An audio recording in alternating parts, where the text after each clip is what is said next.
Ok. Les frères gallois. Denis Sauce Piquante. Zéro RR Podcast. Rémi le Guacamole. Les frères gallois. Salope de Brigitte. Zéro RR Podcast. Turbo Cali. Turbo balèze. Ok. Le beurre, l'argent du beurre et le gros cul de la crémière. Salope de Brigitte. On récapépète. Zéro RR Podcast. Les frères gallois. Ça claque sa mère. Bonjour et bienvenue dans ce nouvel épisode du Zéro RR Podcast, toujours animé par les frères gallois. Et bonjour.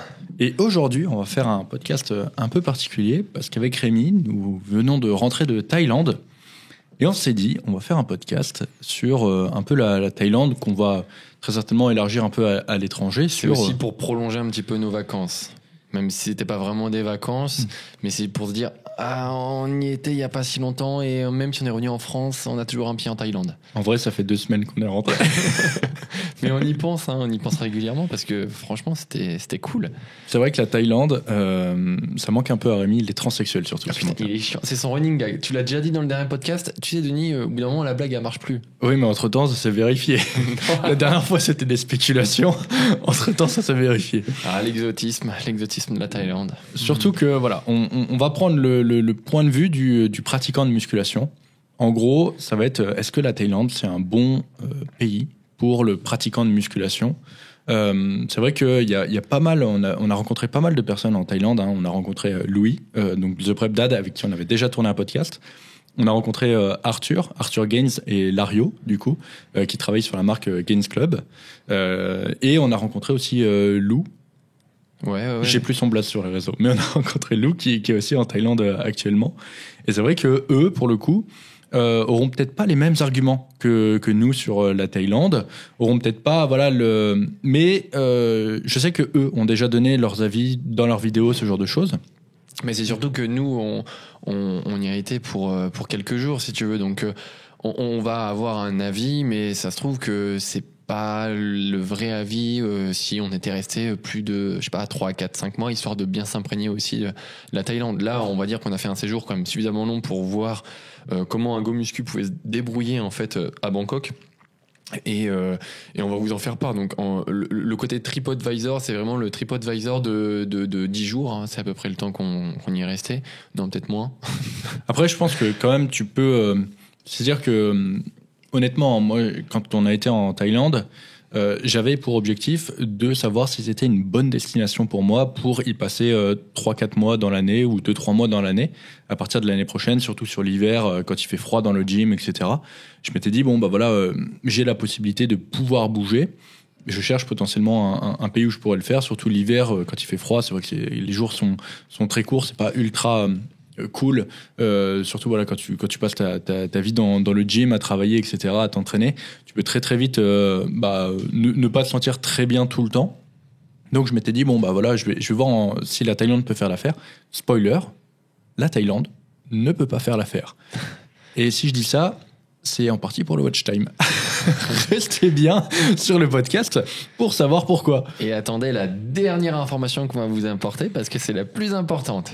C'est bien ça ou pas? Oui, c'est celle sur les transsexuels et Rémi. Oh putain, il est chiant. Ah si, ça va faire rester les gens. Oh putain. Bref, je pense qu'on peut déjà vous raconter peut-être le voyage en lui-même. Le voyage donc avait deux fonctions, c'est-à-dire que il a vraiment été en 2 temps. On avait la première partie du voyage qui était centrée sur l'EVG, donc l'enterrement de vie de garçon d'un de nos amis, et c'est un mariage au plus sur lequel je suis témoin. Donc voilà, on avait intérêt à avoir une implication assez forte dans cette EVG. Et la deuxième partie du voyage qui était plus du coup orientée sur la découverte de Bangkok, l'exploration un peu plus de la culture, des salles de sport, de la nourriture, etc., de ce qu'on peut faire à Bangkok. Donc c'est vrai qu'il y a eu la partie EVG qui était un peu plus centrée sur le côté, comment tu as dit Rémi tout à l'heure ? Exotique De Bangkok, et la deuxième partie qui était centrée un peu plus sur le côté professionnel, lifestyle de Bangkok. Ouais. Donc en vrai, même si on n'est pas resté longtemps, je pense qu'on a vu pas mal des mauvais côtés de Bangkok, mais aussi pas mal des bons côtés de Bangkok. mon frère, est-ce que tu veux, est-ce que tu as un pied de parce qu'on n'a rien préparé comme d'habitude. Non, mais en fait, on va donner un petit peu de contexte parce que bon, peut-être que, enfin, j'ai envie de dire, il y a sûrement beaucoup d'auditeurs qui n'ont pas eu cette chance d'aller en Thaïlande, mais pour vous donner un petit peu de contexte général sur ce qu'est la Thaïlande, enfin du moins Bangkok, vous êtes dans une ville qui est extrêmement grande où vous avez deux grandes catégories, enfin du moins c'est comme ça que je l'ai ressenti. Denis t'appuiera aussi de ton côté. Vous avez vraiment le côté profond de la Thaïlande, assez pauvre, et vous avez l'autre côté, le côté vraiment building avec vraiment des malls énormes où vous avez ici une culture un peu plus haute, un peu moins populaire, et surtout vous avez un peu plus de fric dans ces endroits-là. Donc là, c'est vraiment plutôt alimenté par les Chinois et par les Européens. Encore une fois, c'est que mon avis. Et vous avez vraiment cette qu'on appelle ça là, cette dichotomie, enfin cet écart entre la pauvreté à Bangkok et on va dire le côté un peu plus aisé. Donc il y a vraiment deux mondes. Et pour une ville comme celle-ci, vous avez aussi des choses qui pour moi sont vitales mais que on n'a pas. Le truc le plus simple pour Alors, moi. Tu veux commencer par là? Moi je pense que on peut peut-être faire, tu sais, sur la vie à Bangkok. Là, encore une fois, c'est pour du teasing, hein. Vraiment, je t'ai arrêté au bon moment. Ouais. Tu sais, par exemple, commencer, par exemple, la distance avec la France, qui peut être... le fuseau horaire. Voilà, ouais, c'est ça. bien sûr. Le climat, ensuite aller effectivement sur l'alimentation, les salles de sport, etc. Je pense que... Là, je serais resté vraiment... Bon, ça viendra de toute façon plus tard, mais c'était pas du tout sur le parti go muscu, hein. C'était vraiment pour donner encore de contexte, pour vraiment s'imprégner de Bangkok comme si vous y étiez. Je t'ai vraiment coupé au bon... Là, les gens se disent, mais qu'est-ce qu'il allait dire? Et c'est vrai que c'est extrêmement important. Oh, putain. et mettez un bouton like. Non, j'arrête. Je pense que effectivement, la direction du podcast, c'est ça. Tu sais, c'est le go muscu, en gros. Peut-il être venu plus tard, mais ok. Peut-il être mieux en Thaïlande qu'en France? Effectivement, déjà le premier paramètre, la base de tout quand on veut aller en Thaïlande, c'est effectivement la durée de vol. Ah oui, d'accord. La durée, la genèse. Voilà, la genèse en fait pour vraiment faire l'ensemble, parce que pour certains. En général, pour les personnes qui vivent en France, mais je sais que il y a des gens qui nous écoutent en Belgique, en Suisse, etc. Souvent, vous avez possiblement votre famille qui est en France, des amis qui sont en France, etc. Et souvent, quand on part, c'est vrai que la possibilité de revenir assez facilement est un critère. Encore une fois, ça, c'est quelque chose auquel on ne pense pas quand on n'est pas encore parti. Par exemple, quand j'étais à Budapest, savoir que j'étais à 1h30 de Paris, c'était quelque chose qui était, pour le coup... assez rassurant. Tu te dis si j'ai un problème, je peux facilement revenir. J'ai pas trop de problèmes. Le billet d'avion coûte pas super cher. La Thaïlande, c'est vrai que c'est à 13 heures de vol si vous prenez un direct. Un billet, c'est encore une fois en fonction des saisons, c'est autour de 2000 euros. Un peu moins, hein, on les a eu pour moins que ça. Il suffit de les prendre hors saison et en dehors des vacances scolaires. Et en semaine, je pense que tu peux aller en avance. Il y a toujours ça, mais tu sais, c'est le côté j'ai un problème, je peux rentrer. Oui, mais du coup, ça va me coûter plus de 1000 balles. Et en plus, du coup, je vais avoir 13 heures de vol. Et tu vois, du coup, c'est 13 heures de vol pour aller jusqu'à Paris. Et après, du coup, de Paris pour revenir, pour le coup, moi, à Limoges, il a fallu le Uber, etc. Donc, en gros, il faut 20 heures mis bout à bout pour faire Limoges to Bangkok si les choses s'enchaînent plutôt bien. Donc, ça, c'est quelque chose qui pèse dans la balance parce que tout dépend si vous partez seul, si vous partez pas seul, si vous voulez revenir voir votre famille, ça c'est des choses auxquelles il faut penser et comme dit Rémi, c'est la base de la base, c'est ce qui se passe quand on part. Donc en vrai, nous on a pris plusieurs compagnies, on a pris Kuwait Airlines à l'aller où il y avait du coup une escale. Il y avait une escale. Et du coup le voyage était un peu plus long. Là il était long, hein. C'était quasiment 19 heures de vol. Je sais pas, mais c'est vrai que c'était long. Mais on mangeait bien. Ah ouais, super compagnie, hein. Rien à dire. Après, alors, ne nous demandez pas de noter les compagnies parce que pour le coup, on n'a pas fait beaucoup. Et au retour, on est revenu pas avec Air France, on est revenu avec... Air Calin. Air Calin. Et C'est une compagnie française qui fait l'aller-retour Nouvelle-Calédonie, France, donc de Nouméa jusqu'à Paris. Et pour le coup, ça faisait du bien parce que c'était marrant. On avait du coup baigné pendant quelques jours dans la culture thaïlandaise avec du coup l'anglais principalement. Et tu arrives dans une compagnie entièrement française qui vient des îles où voilà, c'était changement d'ambiance, c'était cool. C'est vrai. Et Rémi, on a une dédicace à passer pour la personne qui était avec nous dans ce vol. On a, du coup... Je t'attends pour le prénom. Excuse-moi, désolé, j'ai oublié ton prénom, Rémi aussi. Je peux le retrouver parce que je l'ai follow sur Insta. Et c'était en fait la bonne surprise de croiser quelqu'un qui nous connaît à Bangkok sur le vol retour. C'est vrai que c'était assez cool et du coup on te passe une dédicace si tu écoutes ce podcast et j'espère que tu nous en voudras pas d'avoir oublié ton prénom que Rémi du coup est en train de chercher. En fait j'ai peur de me tromper, c'est pour ça. Lorenzo, voilà. poulet. En plus on aurait pu s'en rappeler comme ça quoi. Voilà. En tout cas voilà, c'était un bon voyage. Donc ça pour moi c'est la première chose à prendre en compte du coup quand on se dit bon bah je vais aller vivre à Bangkok où je vais y passer quelques mois. La deuxième chose mon frère, quand tu arrives à l'aéroport, enfin c'est plutôt quand tu sors de l'aéroport, Ouais. qu'est-ce qui se passe? Il fait chaud, il fait très très chaud. Il fait turbo chaud. Ouais, ça c'est vraiment le bain de... Tu sors du hammam là, oh putain... Non, tu rentres dans le hammam justement, tu sens cette atmosphère très humide, très chaude. Juste avant, je voulais quand même rappeler le fuseau horaire qui est du coup différent de la France, où vous avez, quand vous êtes à Bangkok, 6 heures de plus par rapport à la France. Ça, pour le coup, je trouve que c'était un avantage. Ouais. C'était pas mal. Franchement, c'était pas mal. C'est vrai que c'était un avantage parce que du coup, quand tu te lèves le matin, donc nous on pouvait pas tout arrêter sur nos activités de coaching, etc.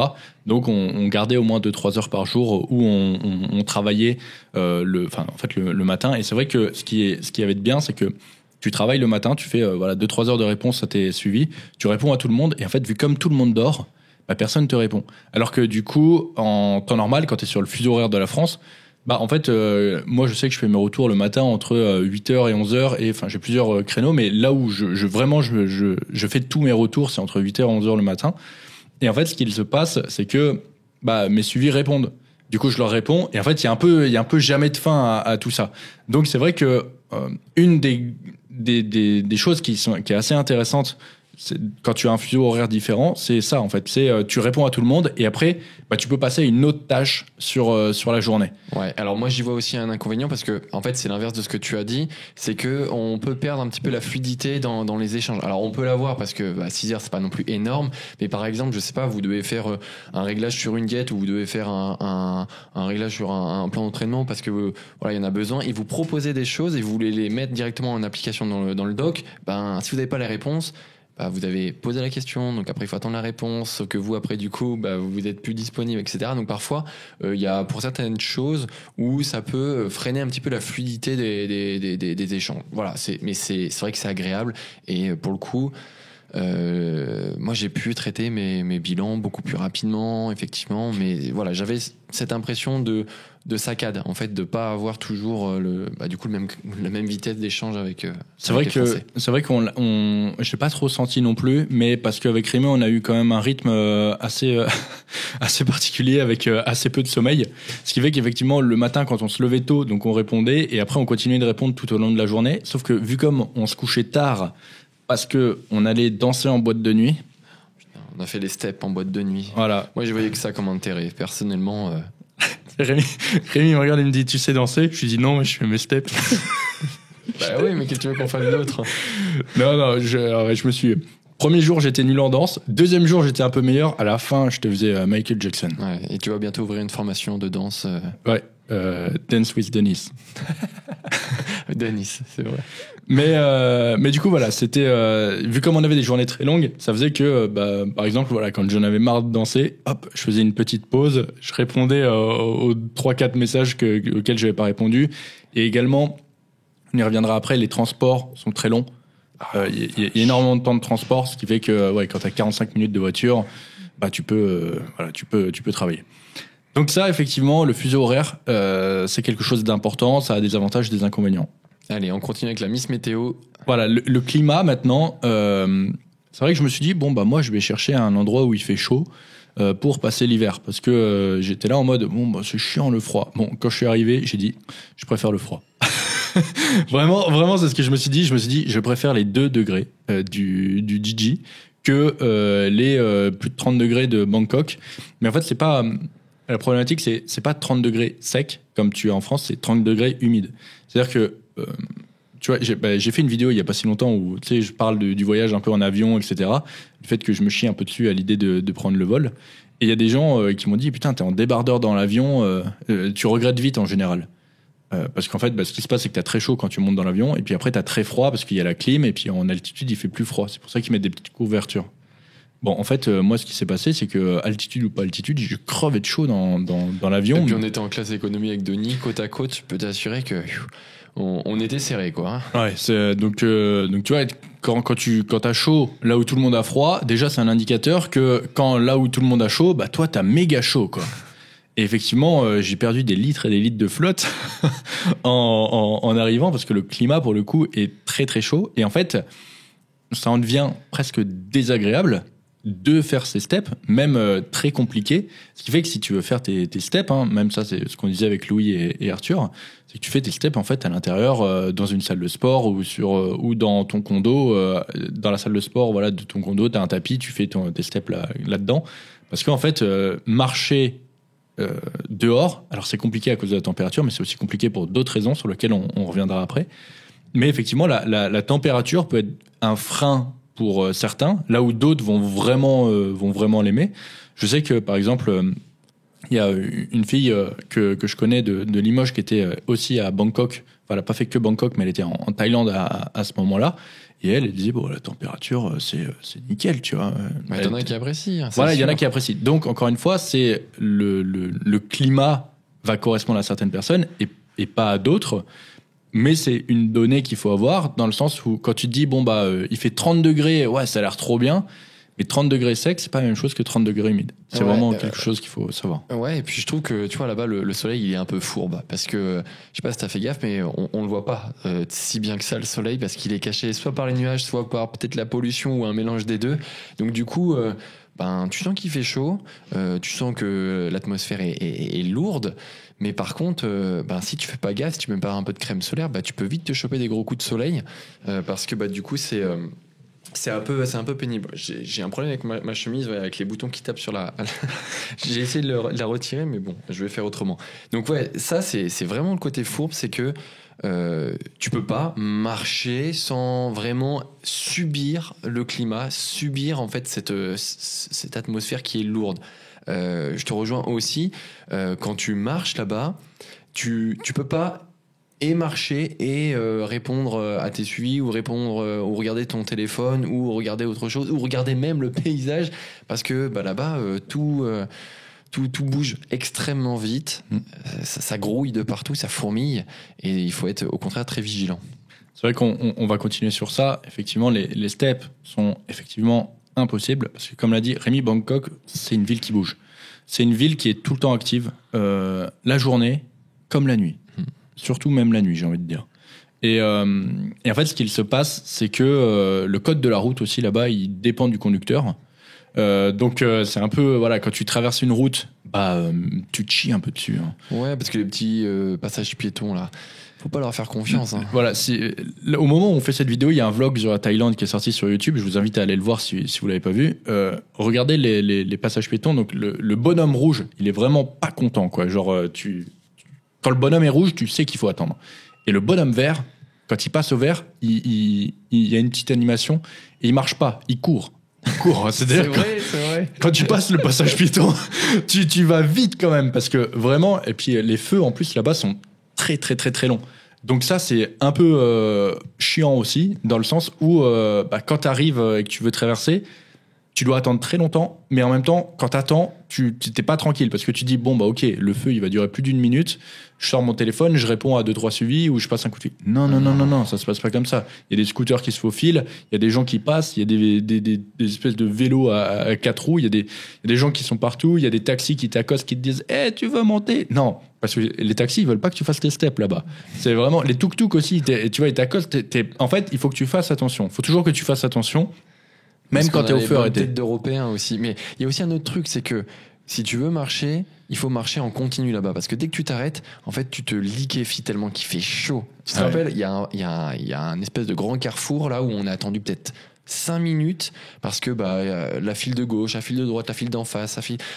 Et t'attends, mais tu transpires parce que voilà, les voitures elles émanent aussi de la chaleur. T'as l'ambiance, en plus il faisait un peu nuit, mais il fait quand même très chaud. Et en fait, du coup, tu fonds. Ah, c'est littéralement ça. Hein. Et puis en plus, du coup, l'autre problématique des steps, c'est que en fonction de, encore une fois, nous c'est le côté de Bangkok qu'on a fait, hein, mais on n'a pas vu de très bons trottoirs. Ah bah non. C'est-à-dire que les trottoirs sont tous déglingués, sont assez étroits. Et même sur l'avenue principale, il y avait très peu de place pour... Et puis il y a beaucoup de monde aussi.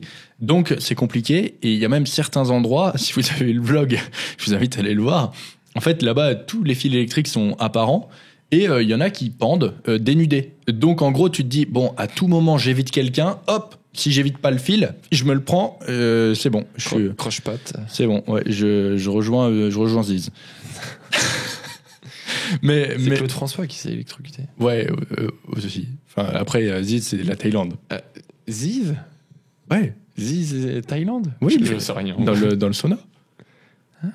Ziz, attends, mais il est pas mort d'une crise cardiaque? Si, mais dans un sauna en Thaïlande. Ah ouais? Ouais. Ah putain, info de dingue. Ou alors je me trompe, dites-moi en commentaire, mais je crois que c'est ça. Hein. D'accord, ok. Donc ça, c'est un peu pour les steps, c'est ce qui fait que c'est compliqué. La chaleur, le fait que les trottoirs ça soit pas ouf, qu'il faut toujours faire attention à pas te faire écraser, aux gens aussi autour de toi, etc. Après, il y a peut-être des quartiers vraiment très très très très riches, mais en vrai où tu peux marcher tranquillement. Mais en vrai, tu fais quoi? Tu fais le tour de ton quartier, ça doit faire, tu fais des rondes sur 200 mètres. Tu vois, c'est pas, tu profites pas de la vie à l'étranger. Si je fais un comparatif, quand j'étais à Budapest, pour le coup, je sais pas si tu te souviens, moi c'est quelque chose que j'avais peur. Je sais pas si j'ai déjà raconté l'anecdote, mais quand je suis parti à Budapest, en gros moi je connaissais que Limoges. Tu vois, je connaissais que Limoges dans ma vie, c'est-à-dire que j'avais rien connu d'autre. Et je me pointe, c'était au mois de juillet, et j'arrive à Paris. Et avant d'aller à Paris, avant d'aller à Budapest, j'avais prévu de manger avec un cousin. Et donc on va dans un resto, et en allant au resto, il y avait, en fait, ça grouillait partout à Paris. Et donc, quand il fait chaud, les terrasses, ça déborde vraiment. Et je me dis, putain, les trottoirs, ils sont tout petits. C'est quoi ce bordel? Comment je vais faire pour faire mes steps? Je me disais, en fait, je suis à Budapest, c'est une capitale. Paris, c'est une capitale. Ça va être pareil. Et en fait, tout l'inverse. Je suis arrivé à Budapest, j'ai vu des trottoirs aussi larges que la route de chaque côté. Vraiment l'espace pour circuler. Ils aiment bien les chiens là-bas. Ils aiment beaucoup, même trop les chiens. Du coup, il y a plein d'espace pour les chiens, des parcs, etc. J'étais au bord du Danube, donc c'était très facile pour moi de marcher. Et puis même, en fait, c'est très simple. J'avais 20 casse-steps à faire chaque jour. Alors parfois, quand j'avais beaucoup de boulot, c'était juste j'allais marcher, je revenais. Puis quand j'étais en jour off, que j'avais pas besoin d'aller au marché, c'était exploration. Tu vois, et même parfois je trichais un peu, je prenais une trottinette électrique, hop, je longeais tout le Danube pleine balle, et après je me disais c'est bon, ok, je suis à 0 step, maintenant j'ai 20 casse-steps pour aller explorer. Et vraiment j'explorais sans problème, je pouvais regarder autour de moi, apprécier le paysage et répondre à mes suivis. C'était vraiment, même je répondais, en fait je faisais que ça, tu vois, quand je marchais, j'arrivais à profiter, à faire les deux. Et honnêtement c'était, voilà, j'ai pleinement profité de la vie à l'étranger à Budapest. À Bangkok, je suis sûr à 1000%, je peux pas faire ça, tu vois. Ou alors, vraiment, t'explores que certains quartiers, mais c'est des quartiers qui sont très nichés, et partout où on a été, même, tu vois, autour des salles de sport, des trucs comme ça, parce qu'en général, encore une fois, je me mets à la place du go muscu. Quand tu vas à l'étranger, souvent, tu choisis ton appartement où là, tu vas habiter par rapport à la salle de sport où tu vas aller. Et donc, les quartiers autour des salles de sport les plus populaires, donc Muscle Factory, BPC, Et après, on a fait un showroom prime, mais pas ouf. Wellness, je sais plus quoi. Bah, en gros, ces quartiers-là, tu peux pas marcher tranquillement, quoi. Donc voilà, les steps, c'est uniquement sur tapis. Ouais, c'est vrai. Et ça, c'est bien dommage parce que du coup, tu peux pas explorer la ville. Du moins, tu prends pas plaisir à explorer la culture thaïlandaise. Donc, c'est vraiment dommage. C'est pour le coup l'un des trucs qui m'a un peu le plus freiné parce que finalement, on a passé notre temps à prendre des Uber. Alors, c'est pas Uber là-bas, mais des taxis pour essayer d'aller à des itinéraires différents parce que tu peux pas le faire à pied. Ou si tu le fais à pied, bon, déjà, c'est très grand. Hein, parce que c'est très très grand. Ouais. Et puis, tu prends aucun plaisir parce que même pour discuter, t'as du bruit ambiant. Enfin, c'est compliqué. Tu peux pas marcher à deux de front sur un trottoir parce que tu dois slalomer entre les trous, les lampadaires, les fils électriques, les Thaïlandaises qui te proposent des massages, etc. Que Rémi accepte à chaque fois.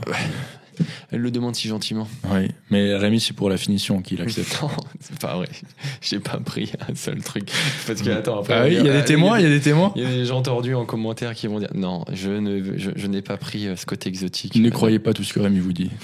Croyez-moi, je m'en fous. Enfin, croyez-moi pas, je m'en fous. Très bien. Je propose que on enchaîne sur peut-être un autre aspect important. Il y a aussi quelque chose, peut-être on viendra plus tard. Il reste en gros l'alimentation, les salles de sport assez rapidement parce qu'on va refaire une autre vidéo dédiée, à mon avis, sur les salles de sport là-bas.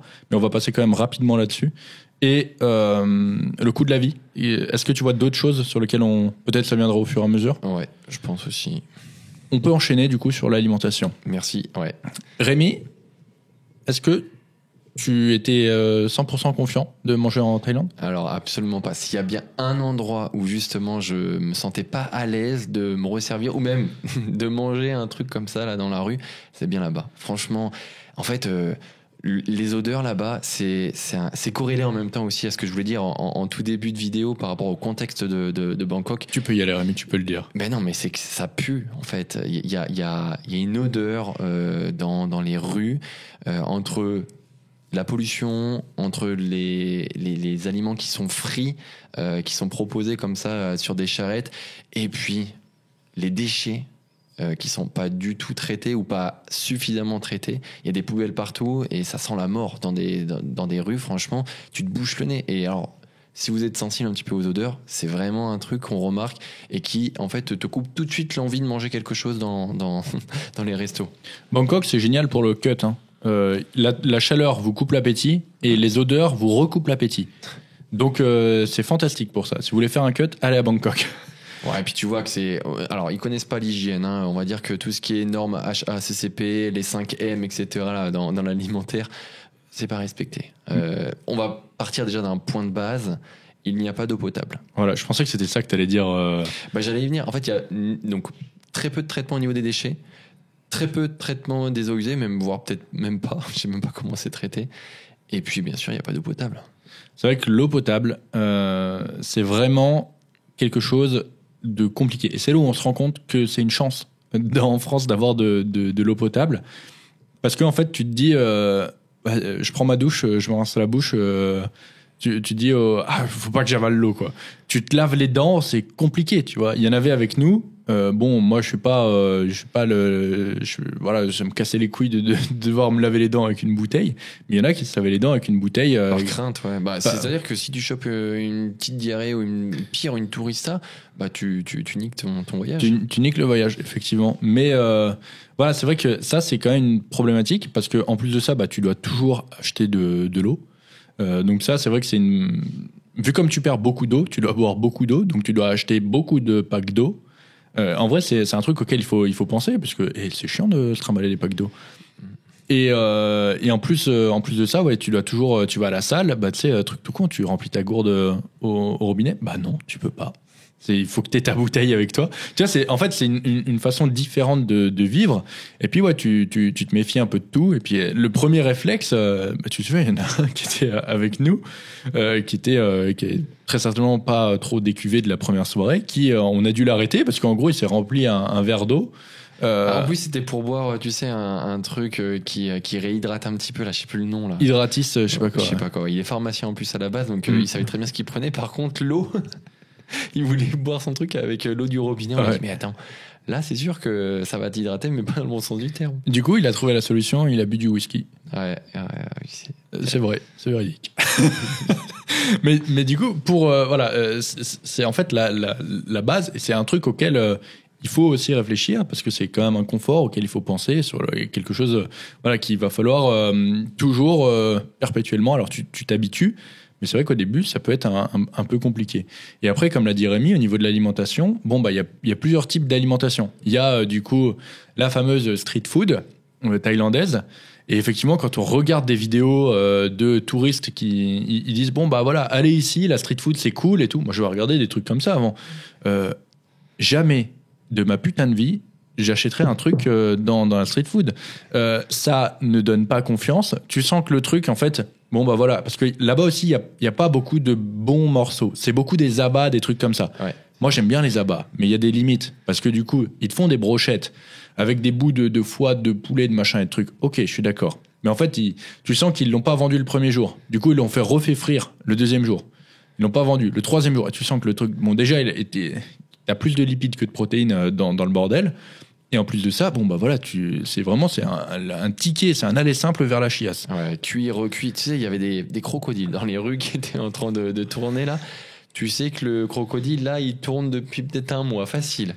Ouais. Puis tu sais, tu vois, donc c'est le mec avec son stand, puis t'as la chaleur, t'as l'humidité, et puis t'as les mouches, quoi. Hein. T'as les mouches qui sont dessus, bon bah voilà. Le nombre de cafards qu'on a vu aussi, Voilà. qui grouillent autour, ça te dit, ça te donne un peu l'ambiance du truc. Il y a des trucs, effectivement, voilà, tu te dis, bon, bah, les gens disent, bah, la street food, ça coûte pas cher, machin et trucs. Ah, c'est sûr que c'est que dalle. Hein. Et puis alors, tu peux négocier, c'est ça qui est bien, c'est que ben voilà, tu peux te sortir pour un bon petit repas pour vraiment que dalle. Mais par contre, t'as la chiasse derrière. Voilà, c'est ça. Donc tu tapes, je vous l'ai dit, la Thaïlande, c'est génial pour faire un cut. Tu vas là-bas, tu manges un truc de street food, t'as la turbo chiasse, tu perds 5 kilos en une semaine. Et puis franchement, ça doit pas être bon. On a juste goûté des insectes là grillés, mais même les insectes, ils ont été frits, refrits, refrits, et puis ils sont entourés de gras. Ouais. On n'a même pas senti le goût de l'insecte. Moi, j'ai recraché direct. Hein, c'était dégueu. Ah ouais. Ah, moi j'ai tout mangé, protéines. Ouais. Ah, les vers là, les trucs énormes. Ah, c'est ça, moi j'ai mangé ça. Là, c'est- Papa, moi, En fait, mangé une j'ai- pauvre sauterelle, elle n'avait rien demandé. Ah non, moi j'ai bouffé un gros verre bien. Je me suis dit, le truc il va me juter dans les dents, ça va être cool, tu vois. Il était sec comme un coup de trick. Et le truc, en fait, il a craquoté, quoi. Tu sentais qu'il était frit, refrit, et en fait, il restait que la carapace, quoi. Il n'y avait plus rien, il n'y avait plus de liquide à l'intérieur. Du coup, effectivement, bah, ça avait juste un goût d'huile un peu rance, quoi. Et il y a un autre élément aussi qui vous donne tout de suite si ça va être de la bonne viande ou pas, c'est l'épice. Plus votre truc est épicé, plus ça masque quelque chose, si vous voulez. Donc, il y a des choses qu'on a mangées. Bon, effectivement, la cuisine thaïlandaise est très épicée. Alors, nous, vous le savez, on n'est pas non plus des grands amateurs de piment, de tout ce que vous voulez, hein, du poivre, du paprika. Au-delà, ça nous arrache la gueule, on va dire ça comme ça. Et vous avez des plats qui sont du coup hyper piquants, mais vous ressentez même plus le goût de la viande. Et c'est peut-être ça, en fait, le secret, c'est que bah, du coup, tu ressens pas le côté rance, le côté périmé de la viande. C'est vrai, ça peut jouer. Pour vous dire une petite anecdote, on a été manger donc dans un resto un peu douteux pendant le VG parce qu'il y avait en gros une partie de l'EVG. On n'a pas fait que des conneries non plus. Il y avait une partie de l'EVG où le but c'était de découvrir un peu la culture thaïlandaise, etc. Donc on s'était déguisé, puis on allait un peu voilà dans les. On avait des missions, c'est ça. On devait aller chercher des aliments sur un étal, donc dans un marché. Donc on devait acheter des brochettes, on devait acheter des légumes, etc. Et après on devait aller dans un lieu. Et après Denis m'a dit que c'était un restaurant, mais ça n'avait pas du tout la gueule d'un restaurant. Et on devait préparer un plat typique de la Thaïlande. Bah, je peux vous assurer que pour qu'il soit bon, il faut qu'il soit épicé ce truc-là, parce que c'était vraiment dégueulasse. Ah, c'était alors déjà voilà, c'était après bon, c'était un EVG, donc c'était aussi un peu le but, ouais. Le but de faire un truc qui était pas hyper bon, et puis voilà, après il y avait un jeu, soit tu perdais, tu buvais de la bière, soit si tu gagnais, tu devais manger le truc. J'ai envie de dire, il y a un moment, il y avait pas de mieux, quoi. Pour une fois, je préférais boire de la bière alors que je suis pas un gros amateur d'alcool. Voilà, moi le problème c'est que moi j'avais goûté le truc avant de perdre, j'avais pas compris qu'il y avait un jeu. Enfin bref, et après du coup ils nous ont servi un repas dans ce restaurant, et pour vous dire, je n'ai quasiment rien mangé. Et c'est la première fois vraiment que ça m'arrive en fait, je ne préfère pas manger parce que, genre, même le riz, il était douteux. Tout était vraiment très, très douteux. Et donc. Ça avait pas du tout la gueule d'un restaurant, quand même, on peut se le dire. Non, ça avait pas. Bah, en fait, moi, ce qui m'a fait penser que c'était un restaurant, c'est que, en gros, bah, il y avait ils avaient stocké la nourriture comme. Moi, j'ai travaillé du coup dans l'alimentation, donc je vois le truc, sauf qu'il n'y avait pas de chambre froide, donc c'était vraiment stocké. Il y avait toutes les mouches qui étaient dessus, bien évidemment. Et puis, tu sentais qu'il y avait un petit endroit où il y avait des tables pour accueillir et qu'ils pouvaient mettre des tables aussi devant, machin. Voilà. C'était un restaurant, mais un restaurant thaïlandais, quoi. C'est pas. Ouais. Par contre, ils étaient généreux parce que alors la table elle était grande, mais alors du coup ils nous amenaient à chaque fois des plats, ça logeait plus. Entre les abats d'agneau, les côtes de porc, les bouts de poulet, le riz, les légumes un peu chelous, les trucs épicés. Alors là par contre il y avait à boire et à manger. Mais bon, avec Denis on s'est dit, écoute là c'est bien la première fois qu'on va pas se resservir. Ouais c'est ça, on était une grande table de grands gaillards avec des mecs bien solides.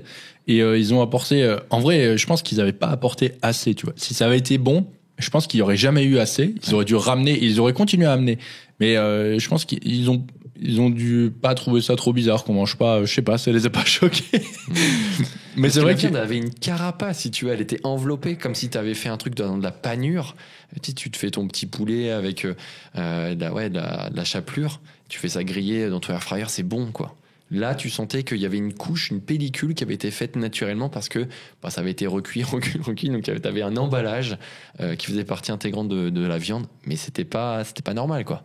Je pense qu'on a fait le tour quand même sur la street food. Ouais, je pense aussi. Il n'y a pas que de la street food en Thaïlande. Attention, parce qu'après, les gens vont dire il n'y a pas que la street food. Effectivement, il y a pas mal d'autres alternatives qui sont plutôt pas mal. Ouais, rappelez-vous vraiment ce que j'ai dit au départ avec ce que j'ai trouvé, hein, les deux Bangkok, hein, avec le côté un petit peu pauvre, donc là c'est ce qu'on vous a un petit peu décrit, et après vous avez le côté un petit peu aisé, où là vous avez des grands malls, où vous avez de quoi largement manger, et là par contre oui, là il n'y a pas de doute, c'est ok, hein, ça a l'air d'être au niveau de l'hygiène plutôt ok, même si... on n'a pas été en cuisine, ouais. Voilà, on n'a pas été en cuisine, on sait pas trop, mais pour le coup ça avait l'air d'être un peu plus ok. C'est ça. Alors après, donc on va continuer sur le fait de manger en extérieur. Donc après, sur la deuxième partie du voyage, on a rejoint notre guide touristique, Louis. Daddy Louis. Donc Prep Dad pour ceux qui n'auraient pas compris. Et donc il nous a engraissé, hein, on peut le dire. Donc effectivement, il nous a emmenés dans un brunch, un très grand brunch, qui est effectivement pour le coup très qualitative. On n'a même pas profité. C'était la première fois que du coup on rencontrait Louis en vrai, et on a parlé. On s'est resservi 2 fois pour un truc à volonté. C'est vrai. On n'a pas du tout renta, on n'a pas du tout terrible.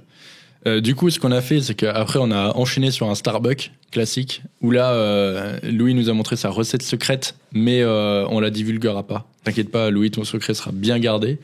Donc c'était un petit thé avec la dose parfaite d'édulcorant, voilà, comme ça c'était nickel. Et après on a enchaîné donc sur une chaîne, c'est Momo Paradise, je crois, un truc comme ça, qui est en fait un endroit où tu fais bouillir donc t'as un grand bouillon au milieu, tu fais bouillir tes légumes, tu fais bouillir ta viande, et effectivement c'est à volonté. Là, le comparatif, après on a fait un autre, donc là c'était avec Arthur le lendemain, on a fait un autre... c'était un grill. Voilà, là c'était un grill, donc pareil, t'as un truc qui chauffe au milieu, et tu mets ta viande, tu fais frire tes légumes, et puis tu peux commander des sushis, tu peux commander plein de trucs.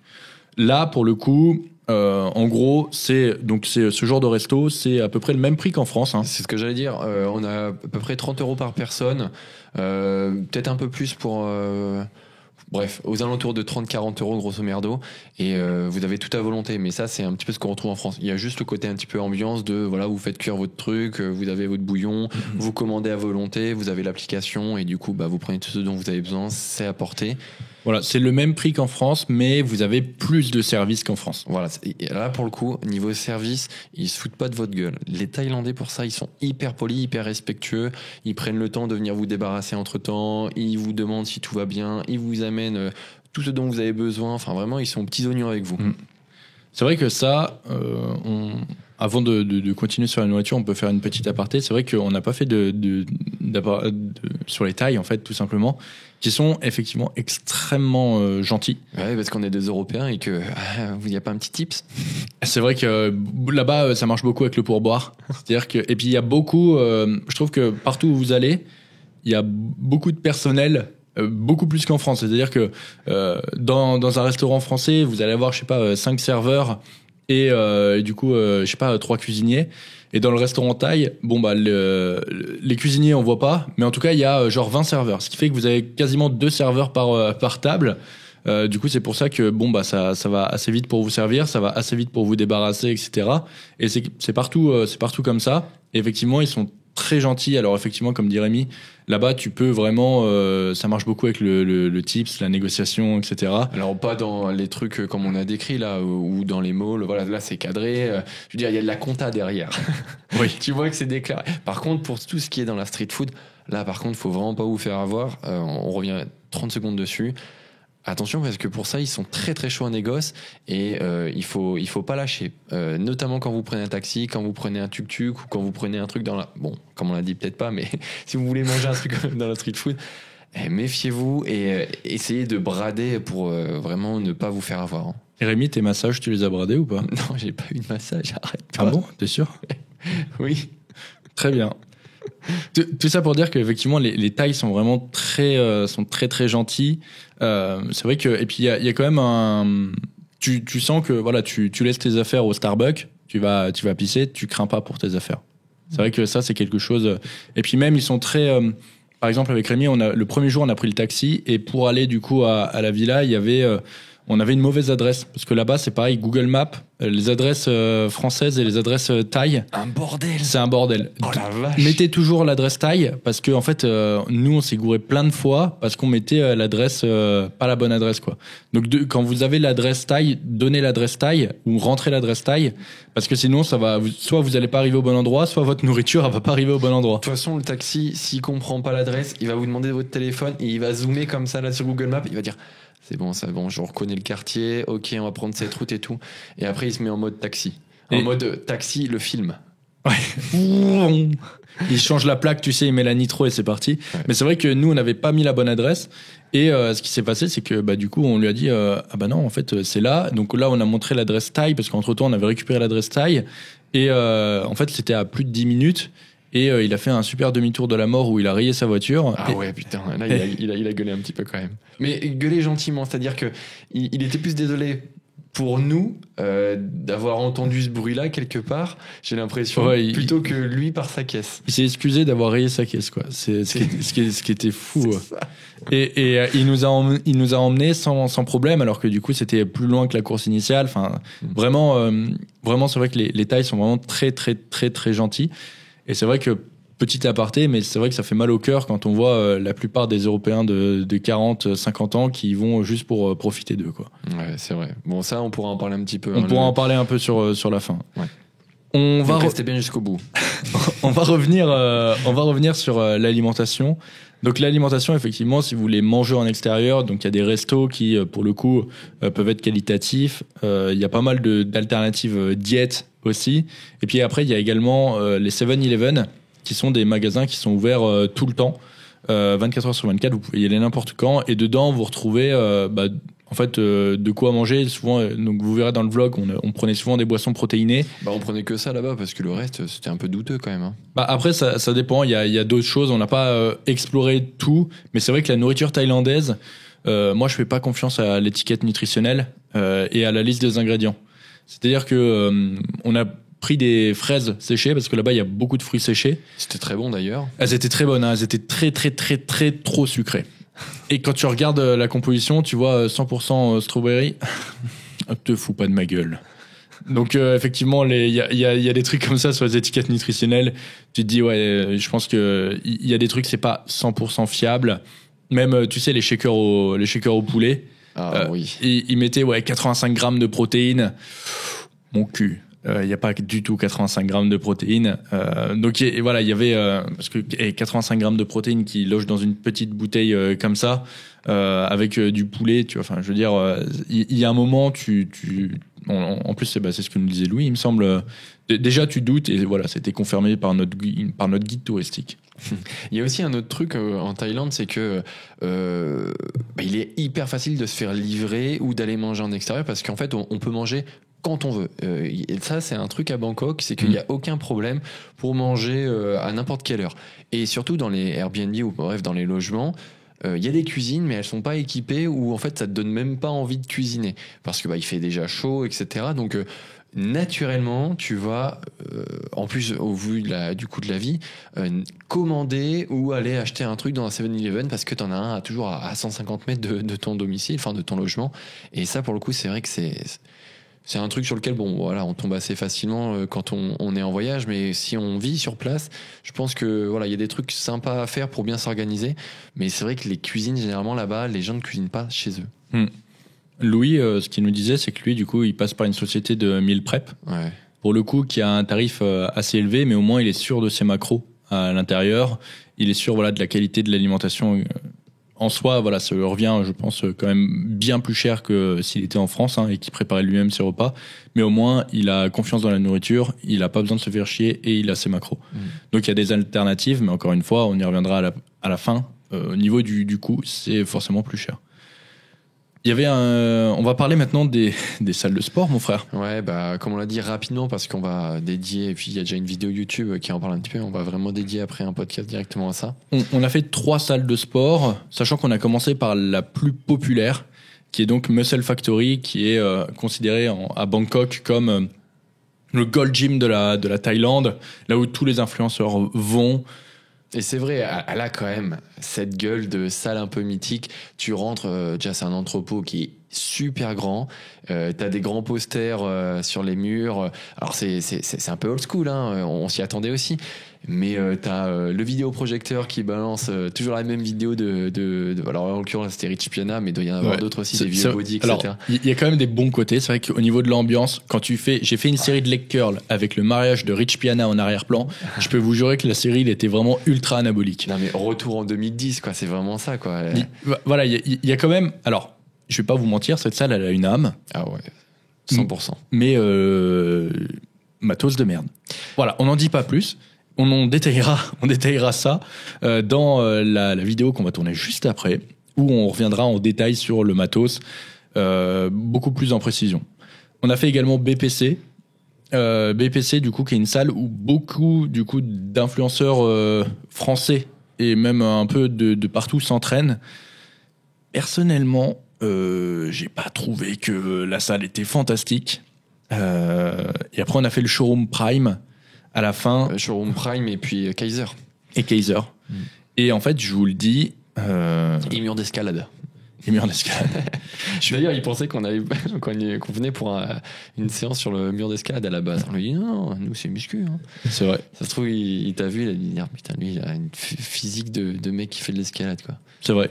Toi, il a cru que tu faisais de l'ultra marathon. Ah oui, d'accord. Très bien. Tellement je crois pas, je pense qu'il te regardait. T'es tout sec et pas musclé, avec tes mollets de coq. Tout ça pour dire que pour moi, l'élément principal qui fait que je ne reviendrai pas en Thaïlande, c'est les salles de sport. C'est-à-dire que la nourriture, tu peux trouver des alternatives. L'eau, tu peux t'y habituer. Le climat, encore une fois, voilà, même si les steppes, etc., le côté, tu mets en pause le côté exploration, machin. Pour moi, le critère numéro 1, c'est il me faut un endroit où je peux m'entraîner.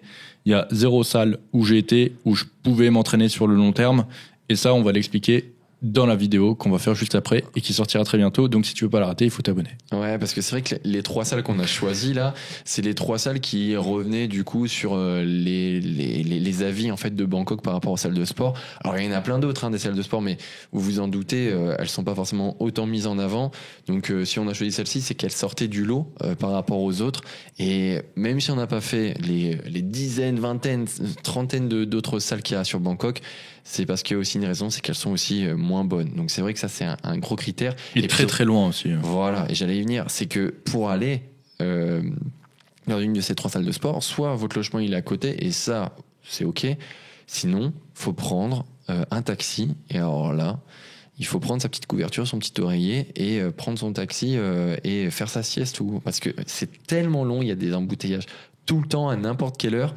Et puis, Ou alors, tu franchement, vas en scooter, mais alors, faut pas avoir peur de te chier dessus, et puis du coup, c'est moins reposant, quoi. bah, c'est pas reposant, et puis t'as quand même un risque de te coffrer. Enfin, C'est vrai que les accidents de la route, on en a vu pas mal. ben ouais, j'en ai un en tête en l'occurrence. Voilà, ils ont pas de casque. Enfin, c'est pas obligatoire, j'imagine là-bas. Ils sont en short, hein, il fait chaud, hein, faut pas oublier. Et puis bon bah, ils slaloment entre les bagnoles. Ça donne pas envie. Alors effectivement, c'est vraiment pas cher. C'est sans doute le meilleur moyen pour se déplacer C'est le rapidement. plus rapide.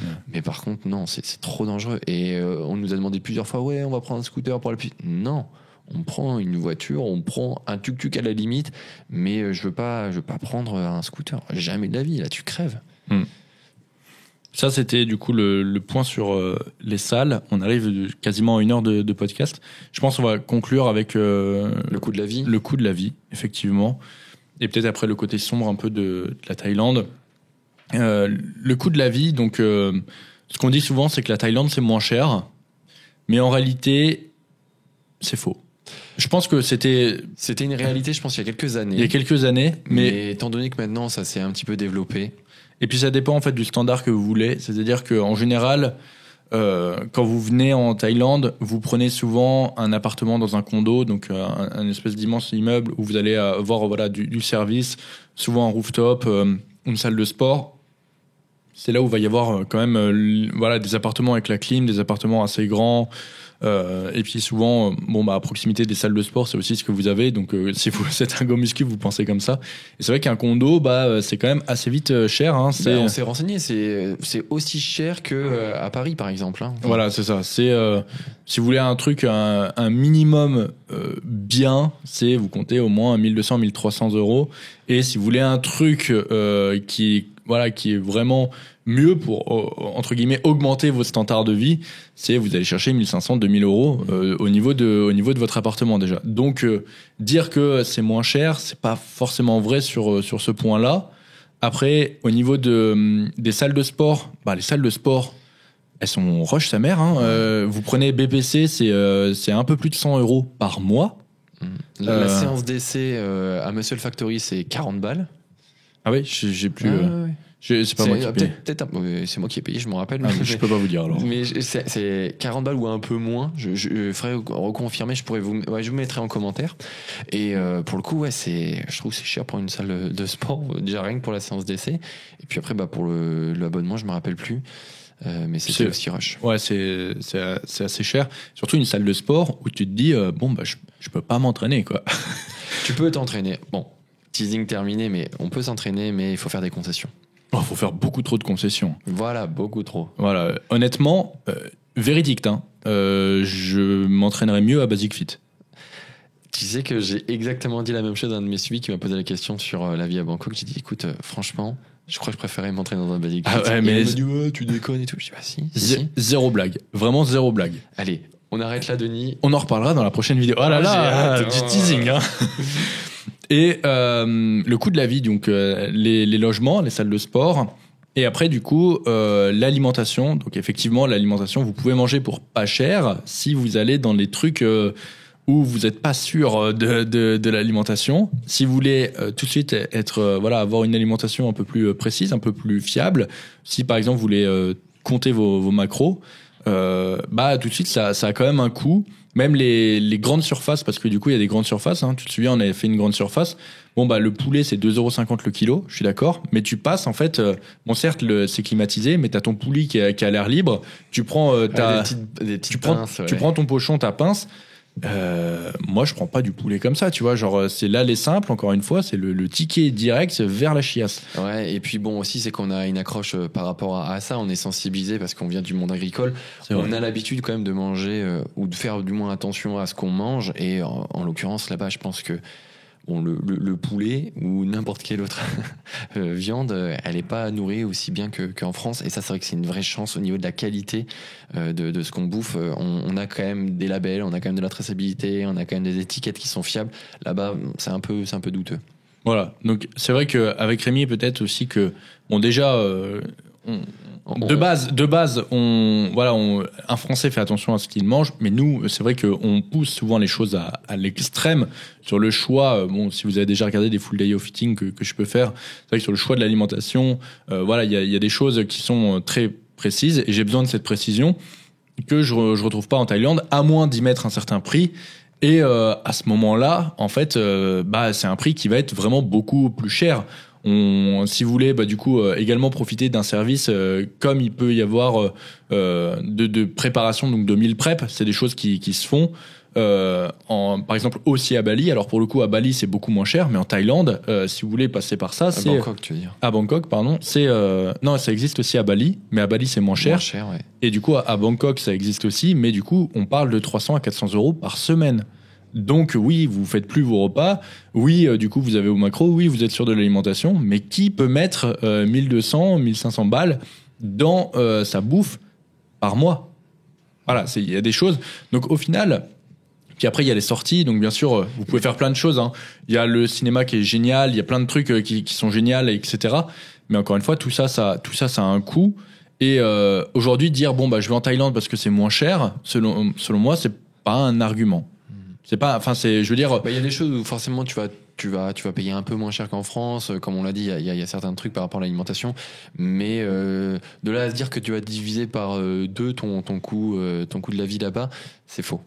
Ouais, ou alors, encore une fois, faut voir dans quelles conditions tu vas vivre. Après, je veux dire, tu peux trouver une pépite, hein, mais je veux dire, tu peux aussi trouver des pépites en France. Enfin, je veux dire, ça existe aussi ici.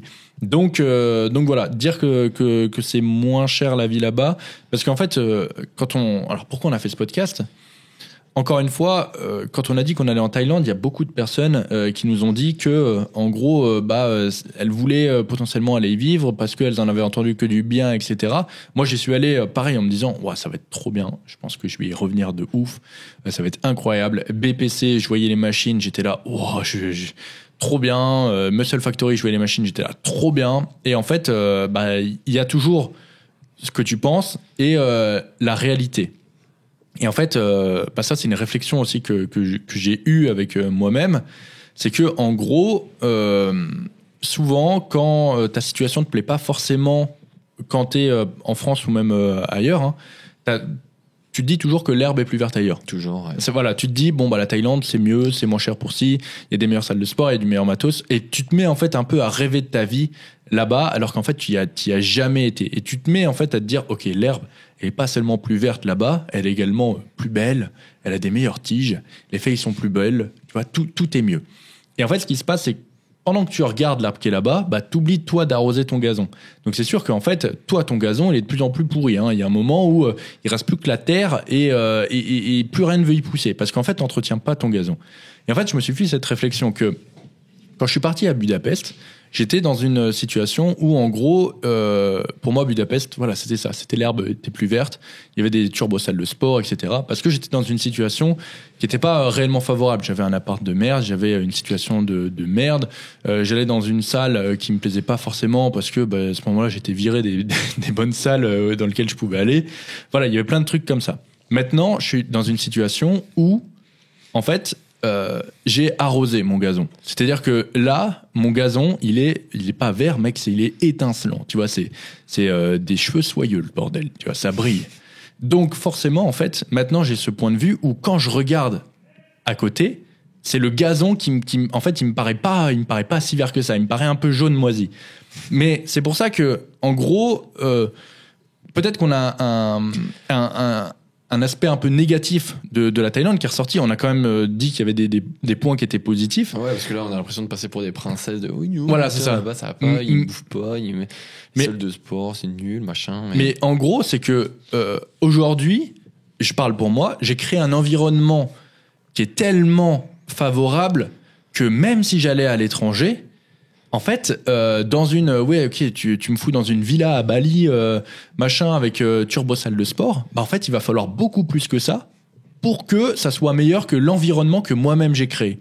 Et en fait, c'est ça. Souvent, en fait, tu regardes ce qu'il y a autour en te disant, ok, c'est ça qui va me sortir de ma situation. Et bien souvent, en fait, les personnes qui se sentent pas bien dans une situation, quand elles partent ailleurs, qu'elles font ça, il y a deux possibilités. Soit, en fait, elles emmènent avec elles leur malheur, et en gros, une fois qu'elles sont là-bas, elles sont encore plus malheureuses parce qu'elles n'ont pas réglé le problème de base.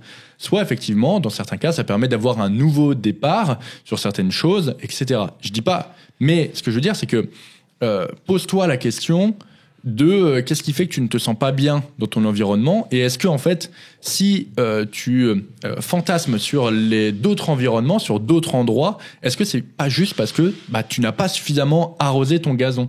Et c'est ça en fait le truc. Aujourd'hui, voilà, ça va vraiment être ultra compliqué de trouver une salle de sport dans laquelle je me sentirais mieux qu'au Gigi. Pourquoi? Parce que voilà. On l'a créé, on l'a moulé. On a choisi nos machines. Il y a des machines qu'on a modifiées pour qu'elles nous correspondent, tu vois. C'est sûr que c'est difficile maintenant de trouver une salle de sport qui sera meilleure que ça. Mais ça, il faut pas oublier qu'on l'a créé. Ouais. C'est-à-dire que là, mec, c'est pas on a juste arrosé le gazon. Non, c'est on a mis de l'engrais avec. C'est ça vraiment en fait l'image. Tu prends en fait le cadre de vie, même le coût des choses, tu vois, le coût de l'alimentation. Bah oui, ça demandait de s'impliquer pour trouver des bons plans, pour trouver des trucs. Le foie de veau à 8 € le kilo. Des trucs comme ça, en fait. Mais ça s'est pas fait du jour au lendemain. Et j'ai toujours été actif pour mettre en place ce genre de choses. Ce qui fait que oui, quand je vais à l'étranger et que je m'attends pour que ça soit meilleur, pour que je me dise c'est meilleur que ma situation, maintenant c'est compliqué. Ouais, et puis même, je pense que, alors, il va y avoir peut-être un côté un peu patriotique, mais c'est vrai que quand tu connais bien ton pays, bon, forcément, t'es né dans ce pays-là, donc la France, et que t'as appris à le découvrir et à voir les bons côtés, les mauvais côtés, à avoir aussi ce côté aussi la politique, on va dire, ambiante de ton pays, et que tu te dis si dans un autre pays, parce que la politique me plaît pas ou parce qu'il y a un truc qui me convient pas en France, ailleurs ça sera forcément mieux parce que la Thaïlande, l'Amérique, les paradis fiscaux, etc., c'est mieux, etc., parce que du coup tu vas pas payer d'impôts ou tu vas en payer moins ou la gestion va être différente, etc. Ouais, mais ça suffit pas. Il faut aussi regarder si ton environnement là-bas sera aussi bon. C'est pour ça que moi je dis que je suis un côté un peu patriotique, mais c'est parce qu'en France, finalement, on a tout créé pour que ça nous corresponde, mais parce que aussi on a la connaissance d'absolument tous les paramètres. La culture thaïlandaise, pour le coup, elle est extrêmement pauvre et éthiquement parlant, si on va vivre dans un autre pays, il faut aussi s'imprégner de cette culture-là. Et pour le coup, moi, je suis pas sûr d'être en adéquation avec justement tout ce qui se fait en Thaïlande, notamment au niveau des conditions des femmes là-bas. On y viendra parce qu'on va clôturer le podcast. Mais il faut bien se dire que quand on se déplace dans notre pays, c'est aussi pour s'imprégner de tout ce qui se passe là-bas, et forcément que s'il y a des choses qui vous plaisent pas dans un pays, peut-être que elles sont cachées d'une autre façon dans cet autre pays. Donc voilà, méfiez-vous, renseignez-vous, ne regardez pas juste la carte postale, ne regardez pas non plus aussi que ce qui se dit sur les réseaux ou sur les blogs. Tiens, ce boomer. Un peu là quand même. Et donc déplacez-vous, comme on a pu le faire, pour vraiment se rendre compte réellement de tout ce qu'on vous a dit là. Mais je pense que c'est bien aussi d'avoir un son de cloche différent, parce que il y a beaucoup, tu vois, sur la Thaïlande, moi, toutes les personnes disaient uniquement du positif, vraiment 100% de positif sur la Thaïlande. Il y a beaucoup de personnes qui peut-être nous contrediront aussi. Mais c'est ça, c'est ce que je veux dire. Il y a des gens qui vivent là-bas, donc ça veut dire qu'elles se sentent bien. On pense bien évidemment à Louis qui, voilà, et s'il est là-bas, c'est qu'il s'y plaît, et pour des raisons. Et comme on l'a dit aussi, il y a aussi un côté individuel de chacun est différent. Et pour le coup, non pour toi et moi. C'est vrai.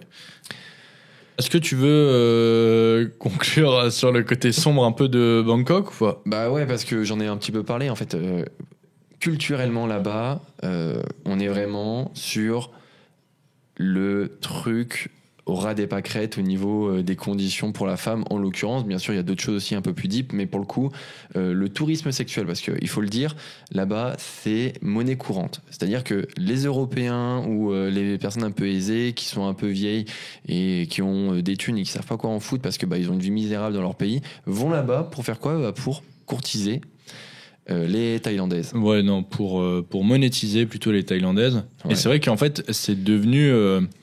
Les gens qui sont là-bas, ils en parlent vraiment ouvertement. Si tu croises, ne serait-ce que dans l'avion, je me souviens dans l'avion à l'escale qu'on a eu. Il y a un Londonien qui nous a raconté tout ce qu'il allait faire là-bas. Mais voilà, on vous épargne les détails. Mais franchement, c'était pas le bon samaritain, pour le coup. Exactement. Et puis quand forcément à l'EVG, donc il y a des rues qui sont populaire entre guillemets à Bangkok. à Bangkok.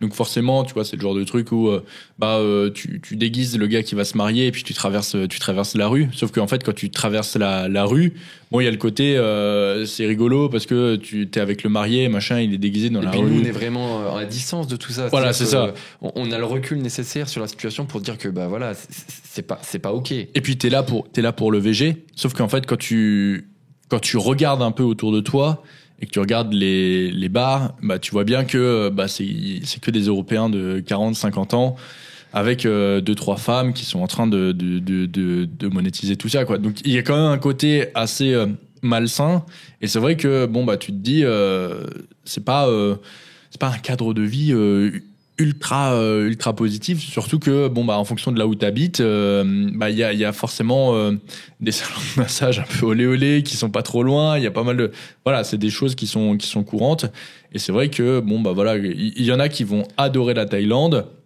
justement à cause de ça. Ouais.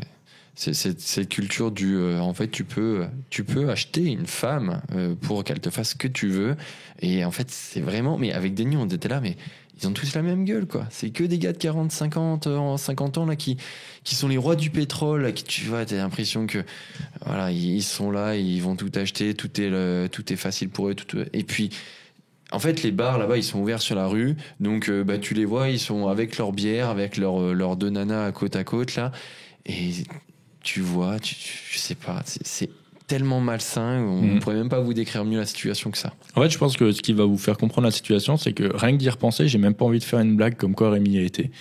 Vraiment, c'est pour vous dire à quel point, voilà, c'est un peu, j'aurais préféré ne pas avoir connaissance de ça, mais malheureusement, c'est comme ça. Exactement. Bon, on a fini le podcast, mec, sur une note tellement bizarre. Bah, en même temps, c'est le cas. Hein. C'est le cas, mais c'est aussi des choses qu'il faut savoir. Je pense que c'est intéressant de savoir, voilà, un peu la vie en Thaïlande. On avait déjà fait un épisode sur qu'on avait appelé la musculation à travers le monde. Tu te souviens, Rémi ? Avec Robin. Avec Monstro. Où du coup, Monstro avait fait pas mal de pays. Moi, à cette époque-là, j'avais fait le retour aussi sur Budapest. Je sais pas si j'avais encore été à Tahiti à ce moment-là. Mais en tout cas, voilà, si ça vous intéresse de savoir un peu la pratique de la musculation à l'étranger, est-ce que c'est OK sur les critères, voilà, step, salle de sport, machin, les critères du Go Muscu, vous pouvez aussi écouter ce podcast. Et nous, mon frère. Attends, petite parenthèse, parce que du coup, là, on a fait une bonne review de ce qu'était la vie à Bangkok. Mais sur le forum du Zéro RIR, il y a une personne qui a fait le tour de je sais plus quelle ville et qui a listé tous les gyms. Et il a du coup décortiqué pour chacune des salles de sport les points positifs, les points négatifs. Donc en gros, c'est un petit peu le TripAdvisor de la ville en question, mais j'arrive plus à savoir. Ça, c'est vraiment un roi. Ça, c'est vrai. Ça, c'est la vie de roi. Mais c'est génial, quoi. Du coup, voilà, sur le forum, si ça vous intéresse, on parle aussi de ça. Donc si vous voulez rejoindre, c'est avec plaisir. Mon frère, nous, on va se préparer pour tourner du coup la prochaine vidéo. Ça va être un peu short en temps, mais on va peut-être la tenter. Ou alors on la tournera à un autre moment. Ouais. Donc vous êtes témoin, c'est Rémi qui veut pas tourner la vidéo. Exactement, j'ai pas envie. Et on fera la review complète du coup des 3 salles qu'on a faites. Ce qui est bien, ce qui est pas bien, et je vous dirai pourquoi je ne peux pas m'y entraîner, pourquoi je ne verrai pas m'y entraîner, et surtout pourquoi je préférerais m'entraîner dans un Basic Fit. Exactement. Sur ces bonnes paroles, mon frère, à bientôt. Avant de balancer le jingle, n'oubliez pas de vous abonner, mettre un petit commentaire, un petit like, un 5 étoiles aussi sur Spotify si vous l'écoutez sur Spotify. Et puis nous, on vous dit à très bientôt dans un prochain épisode du Zéro RIR Podcast. À bientôt. Ok. Les frères Gallois. Denis sauce piquante. Zéro RR Podcast. Rémi le guacamole. Les frères Gallois. Salope de Brigitte. Zéro RR Podcast. Turbo Cali. Turbo balèze. Ok. Le beurre, l'argent du beurre et le gros cul de la crémière. Salope de Brigitte. On récapépète. Zéro RR Podcast. Les frères Gallois. Ça claque sa mère. À bientôt. À bientôt.